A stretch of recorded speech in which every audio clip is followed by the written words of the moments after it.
Okay तो भाई ये वीडियो देख लो जल्दी से भाई, फाड़ू वीडियो होने वाला है। सर्वाइवल सीरीज 4-5 घंटा बाद जो होने वाला है, एग्जैक्टली भाई क्या क्या एंडिंग को करेंट टाइम प्लान किया जा रहा है, मैं आपको सारे एंडिंग बताने वाला हूँ। वीडियो बहुत ज्यादा लाजवाब होने वाला है। तो आइए हम शुरू करते हैं भाई। उससे पहले सारे लोग चैनल को सब्सक्राइब कर दीजिए। सबसे पहले भाई हम लोग थोड़ा सा बात कर लेते हैं जिंदर महाल के बारे में। तो बवाल कहाँ खड़ा हुआ बेसिकली भाई, डब्ल्यू वाले भाई मतलब सारे सुपरस्टार का लाइटिंग वगैरह चेक करते हैं। कोई भी सुपरस्टार जब आने वाला होता है उसका थीम सॉन्ग को बजाकर पहले डब्ल्यू वाले चेक कर लेते हैं कि कोई प्रॉब्लम है या फिर नहीं प्रॉब्लम है। तो कमाल का बात है भाई, यहाँ पर ऐसा शॉकिंग फोटो निकल कर सामने है और वीडियो भी निकल कर सामने है, जहां भाई बेसिकली जिंदर महल के एंट्रेंस को टेस्टिंग किया जा रहा है। तो भाई अब आपके माइंड में सवाल हो रहा है या फिर आप न्यूज भी देख रहे हो कि जिंदर महल डब्ल्यूडब्ल्यूई कंपनी के अंदर फाइनली अब आने वाला है, पर भाई ऐसा कुछ भी नहीं होने वाला। बेसिकली भाई डब्ल्यूडब्ल्यूई कंपनी कई बार ऐसे रैंडम सुपरस्टार जो कि आने वाला भी नहीं होता उसका बेसिकली एंट्रेंस को बेसिकली वो चेक करते हैं। ऐसा बेसिकली कई बार पहले भी देखने को मिल चुका है। इसका मतलब ये नहीं कि वो सुपरस्टार आने वाले हैं, तो आप लोग जिंदर महल को लेकर इतना एक्साइटेड मत हो। वैसे बाकी देन इसको नेक्स्ट बात करते हम लोग सर्वाइवल सीरीज के बारे में। तो भाई सर्वाइवल सीरीज के बहुत सारे एंडिंग को करंट में दिखाया जा रहा है, तो मैं आपको सारा एंडिंग बताने वाला हूं। अब आपको डिसाइड करना कौन सा एंडिंग परफेक्ट होने वाला है। सबसे पहला एंडिंग तो ये बताया जा रहा है कि भैया लास्ट में ऐसा होगा कि ब्रॉक लेसनर अकेले बचेंगे, रोमन रेंस, सीएम पंग, कोडी रोड्स तीनों एक टीम के अंदर 3 लोग रहेंगे। और वहीं पर सडन पॉल हेमन मुस्कुराएंगे और रोमन रेंस ब्रॉक लेसनर एक साथ हो जाएंगे। मतलब रोमन रेंस का आपको हिल्टन देखने को मिलेगा। देखो भाई मैं सही बता रहा हूँ भाई, मैं एक टाइम पर कोडी रोड्स के हिल्टन के बारे में कंफर्म मैं मान सकता हूँ, पर रोमन रेंस हिल्टन करेंगे सच में भाई मेरे को भरोसा नहीं है। अगर डब्ल्यूडब्ल्यूई कंपनी भाई रोमन रेंस और ब्रॉक लेसनर को एक साथ अगर कर लेती तो भाई डब्ल्यूडब्ल्यूई हिस्ट्री का सबसे बड़ा ये हिल्टन होने वाला। डब्ल्यूडब्ल्यूई हिस्ट्री का मतलब समझ लो। मेरे ख्याल से डब्ल्यू वाले ऐसा नहीं करने वाले। रोमन रेंस ब्रॉक लेसनर भाई एक साथ नहीं होने वाला। मेरे अंदर तो भाई अभी से गुस्सा आ रहा है। भाई एक और एंडिंग ये भी बताया जा रहा है कि हो सकता भाई कोडी रोड्स का टीम इसलिए हारेगा ताकि रैंडी ऑर्टन का रिटर्न देखने को मिले और रैंडी ऑर्टन आकर बुरी तरीके से कोडी रोड्स के ऊपर अटैक कर दे। देखो भाई डब्ल्यू वाले ये एंडिंग को करवा सकते हैं, पर डब्ल्यू वाले अगर ऐसा एंडिंग करवाएंगे तो उतना मजा नहीं आएगा। मेरे ख्याल से भाई एक टीम के अंदर किसी का हिल्टन होना चाहिए तब मजा आएगा। भाई इसके अलावा एक और एंडिंग करंट में ये बताया जा रहा है कि हो सकता है एज आकर रोमन रेंस की टीम को ज्वाइन कर लेंगे, क्योंकि ब्रॉक लेसनर पहले ही जे उसो को बैक स्टेज पेल देंगे। जे उसो जब बैक स्टेज या फिर जिमी उसो पिला जाएंगे तो एक नया सुपरस्टार का जरूरत रहेगा जो कि एज निकल कर सामने आएंगे। एज आकर रोमन रेंस की टीम को ज्वाइन करेंगे। अब देखो भाई मैं सही बता रहा हूँ, ये सारे एंडिंग बहुत खूबसूरत है। डब्ल्यू वाले भाई कोई भी एंडिंग करवाएंगे बड़ा मजा आएगा। इनफैक्ट कई सारे रूमर ये भी आ रहा था कि सेथ रॉलिंस भी आपको देखने को मिल सकता है। तो मैं फिलहाल भाई आपको सारा एंडिंग बता दिया, इसमें से एक एंडिंग आपको देखने को कोई भी मिल सकता है या फिर नहीं भी देखने को मिल सकता। बाकी आगे चलते हैं हम लोग सबसे इंपॉर्टेंट अपडेट के बारे में। सबसे पहले भाई हम लोग बात करते हैं जॉन सीना के टूर्नामेंट के बारे में। तो भैया फाइनल हो चुका है। जॉन सीना का फाइनल कौन सा टूर्नामेंट के अंदर विनर होने वाला मैं आपको अभी बता दे रहा हूं। देखो बेसिकली डब्ल्यू वाले भाई 3 मैच और करवाने वाले। सबसे पहले जे उसो एले नाइट के बीच में, यहाँ पर जे उसो विन करेंगे। फिर गुंथर और सोलो सिकॉ के बीच में करवाने वाले। गुंथर और सोलो सिकॉ के बीच में जो मैच होगा, यहाँ पर प्रोबेबली ये बताया जा रहा है कि अंकल हॉडी एक बार फिर से आकर सोलो सिकॉ के ऊपर अटैक कर देंगे। इसके कारण भाई गुंथर फाइनली मैच को विन कर जाएंगे। फिर गुंथर भाई जे उसो को हराकर गुंथर जाकर जॉन सीना को चैलेंज करने वाला है सैटरडे नाइट मेन इवेंट के अंदर। तो कुल मिलाकर बात है डब्ल्यू वाले भाई सैटरडे नाइट मेन इवेंट के अंदर जे उसो वर्सेस जॉन सीना का भी मैच करवा सकती है, साथ ही भाई गुंथर वर्सेस जॉन सीना का मैच भी करवा सकती है। बाकी भाई आपको क्या लगता है ये दोनों में से कौन सा मैच होना चाहिए? मेरे ख्याल से गुंथर ही विन करने वाले,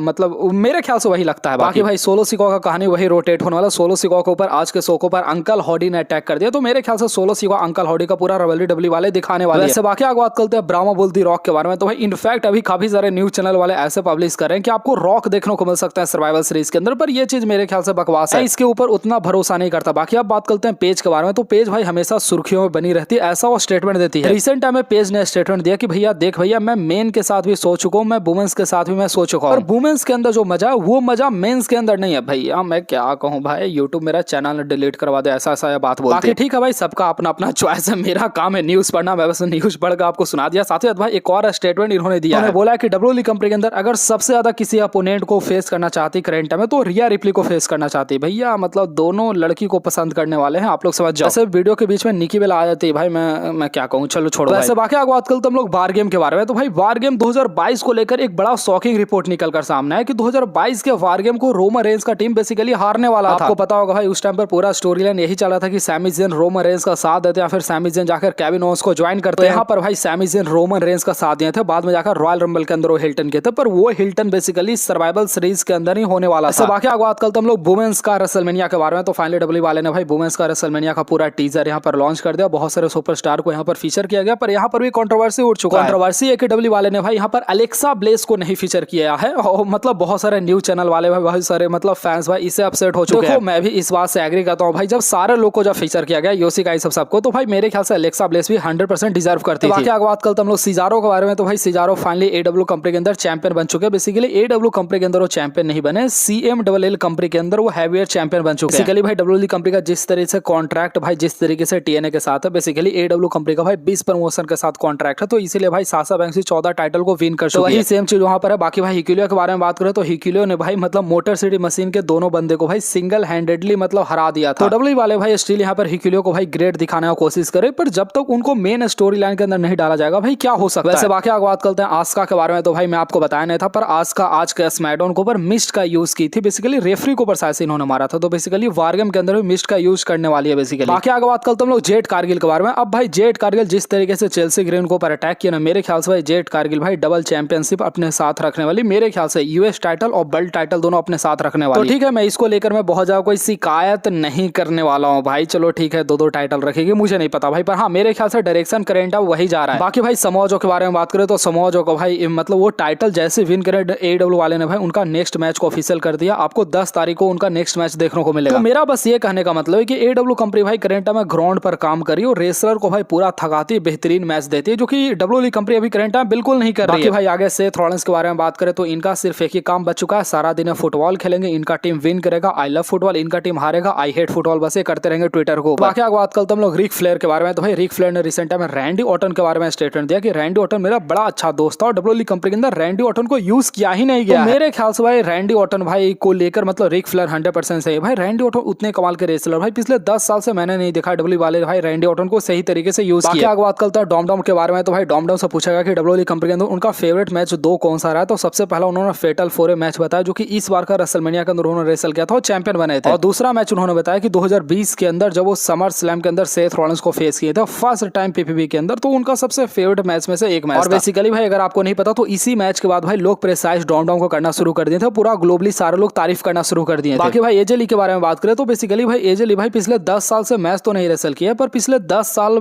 तक मतलब ये 10 मिनट से लंबा मैच भी कभी नहीं रेसल की है। तो यहाँ पर भाई जब AJ ली मैच रेसल करेगी सर्वाइवल सीरीज के अंदर, तो एक नया रिकॉर्ड बनाने वाले 10 मिनट से ज्यादा टाइम तक मैच रेसल करने का। पहले इनका मैच 10 मिनट से कम ही का रहता था। ऐसे सर्वाइवल सीरीज का आप लोग ये पोस्टर देखो भाई, पर मेरे को ये नहीं समझ में आ रहा भाई यहाँ पर कोडी रोड्स को क्यों हेड बनाया गया भाई, मेरे समझ से बाहर है भाई, चुतियापा है भाई, बिल्कुल चुतियापा है। आप लोग समझो भाई, even Brock Lesnar Cody Rhodes को नहीं कंसीडर कर रहे हैं, ब्रॉक लेसनर आकर रोमन रेंज को ऊपर अटैक करते हैं, तो ये चुतियापा क्यों हो रहा भाई, मेरे समझ से बाहर। वैसे बाकी आगे बात करते हम लोग AJ स्टाइल के बारे में। तो भाई पूरा सोशल मीडिया को अगर आप लोग देख रहे होंगे AJ स्टाइल गंजा हो चुके हैं, पर ये गंजा नहीं हो, इन्होंने सिर्फ भाई स्टेटमेंट दिया है। AJ स्टाइल का बेसिकली ये कहना था कि जब वो रेसलिंग वगैरह छोड़ देंगे तो वो गंजा वगैरह हो जाएंगे WWE कंपनी के अंदर एज ए मैनेजर या फिर एज ए प्रोडक्शन बेसिकली वो काम करने वाले, तो इसलिए बेसिकली वो गंजा हो जाने वाले। बाकी आप लोग ये पोस्टर देखो भाई, part timer versus part timer, wit versus power, present versus future, बाउच वर्सेस बाउच। भाई ब्रॉक लेसनर को जे उसो से कंसीडर किया जा रहा है, साथ ही साथ underrated versus underrated Drew McIntyre और यहाँ पर जे उसो, सॉरी जिम उसो। बाकी भाई मैं बहुत ज्यादा डिस्कस नहीं करने वाला हूँ भाई। अब भाई सारे लोग चैनल को सब्सक्राइब कर लो, कल सर्वाइवल सीरीज वार गेम होने वाला। तो भाई मैं अब कोई वीडियो नहीं बनाने वाला, आप लोग सारे लोग भाई इंस्टाग्राम के ऊपर जरूर से आकर मेरे को फॉलो कर लेना, क्योंकि इंस्टाग्राम के ऊपर भाई मैं आपको सारा कुछ वहीं पर बताने वाला हूँ, वहीं पर मैं लाइव करने वाला। और साथ ही साथ ये चैनल को सब्सक्राइब करना मत भूलिएगा, मतलब ये चैनल को सब्सक्राइब कर लीजिए।